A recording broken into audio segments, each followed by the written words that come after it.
Hey guys, what's up? It's your boy Miguel back again with another video, and today I have finally the iPhone 15. This is the Plus edition, and I actually think that the iPhone, out of all the lineup, I think that the iPhone 15, the standard lineup, actually has the most meaningful changes out of the complete lineup. Because if I'm honest, this is, in simple words, this is just an iPhone 14 Pro without the aluminum body. So let's go ahead and dig into it and see what we have over here. So looking at the box again, we have that same minimal design, and the color that I have today is the blue one. Now I don't know what type of blue this is because this looks nearly white to me. And I'm gonna go ahead and unbox it. So there you go. This is a very, very light bluish color. And I know that Apple this time, discontinued the white color. And if you were into the white color and you're kind of sad about that, the fact that there's no white color anymore, I would go ahead and recommend you to buy this one because the color is nearly white. I mean, it has a very light hue of baby blue. I would describe it as that. The last year's iPhone 14 actually had a darker shade of blue. But I do see that this has a matte back finish, which I really like, as opposed to the shiny back. So we'll take a further look into that. So we have the usual unboxing that you see every single time out of any iPhone. We have the sticker. Oh, is that blue? No, it's not. It's still white. But we also get the braided cable with the USB-C this time. And the phone itself, again, let's take a look at it. Let's go ahead and unwrap it. Ooh, that's satisfying. All right, yeah. So light blue iPhone 15 Plus. It has aluminum sides. The aluminum sides, again, they look more like silver as opposed to a blue color. But it does have that very light hue.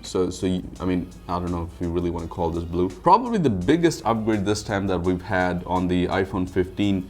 The standard edition is the addition of the dynamic island. I didn't expect Apple to actually introduce the dynamic island so quickly. So what are the changes this time when it comes to the iPhone 14, the standard edition, as opposed to the iPhone 15? There are mainly 3 to 4 changes mainly. The design, I would say, is one of them.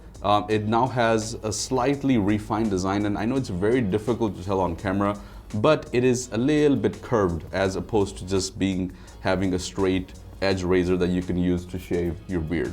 With that, it looks like the phone is also a little bit thinner, which I really like because it's much more easier to hold in the hands and it doesn't hurt as much because these phones were painful. I don't know if anyone else has the same feedback, but they used to hurt when you used to grab them for too long. So one of the biggest changes is obviously with the display. We have the dynamic island here on top. The second biggest change is probably the camera setup on the back, which now has a 48 megapixel camera, and this is the exact same camera that we had on the iPhone 14 Pro. Third biggest change is going to be the A16 Bionic, which this now has, which is a 4nm platform. So again, these 3 things were already on the iPhone 14 Pro edition. So which is why I said that this is an iPhone 14 Pro in an aluminum body. The only difference is that this does not have the Pro Motion display, so it doesn't have the 120 Hz of refresh. It's still stuck at 60, so that's kind of a bummer. I wish that they had at least an option, or maybe bump it up to 90, right? So give us something.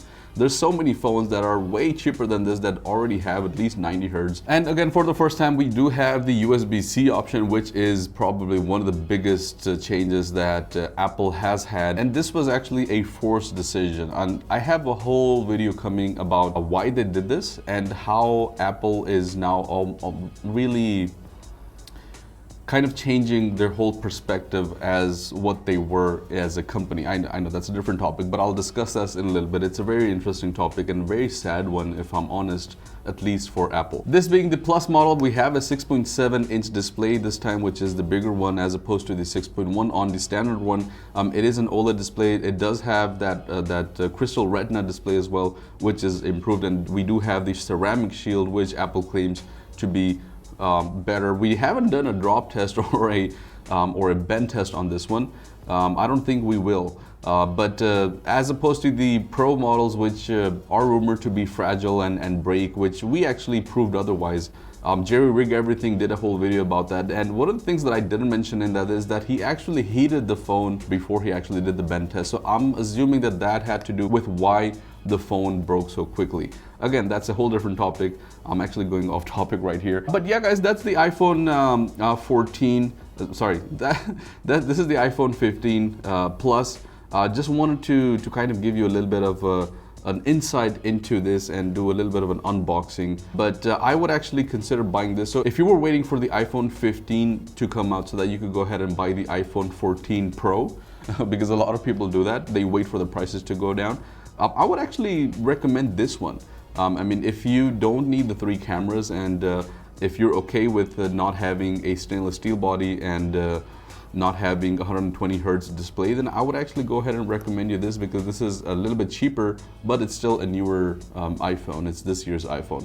But let me know what your thoughts are. Would you actually consider buying the iPhone 14 Pro right now because it's cheaper, or would you buy something like the iPhone 15? So let me know what your thoughts are about this, and I'll see you guys in the next one. Peace out.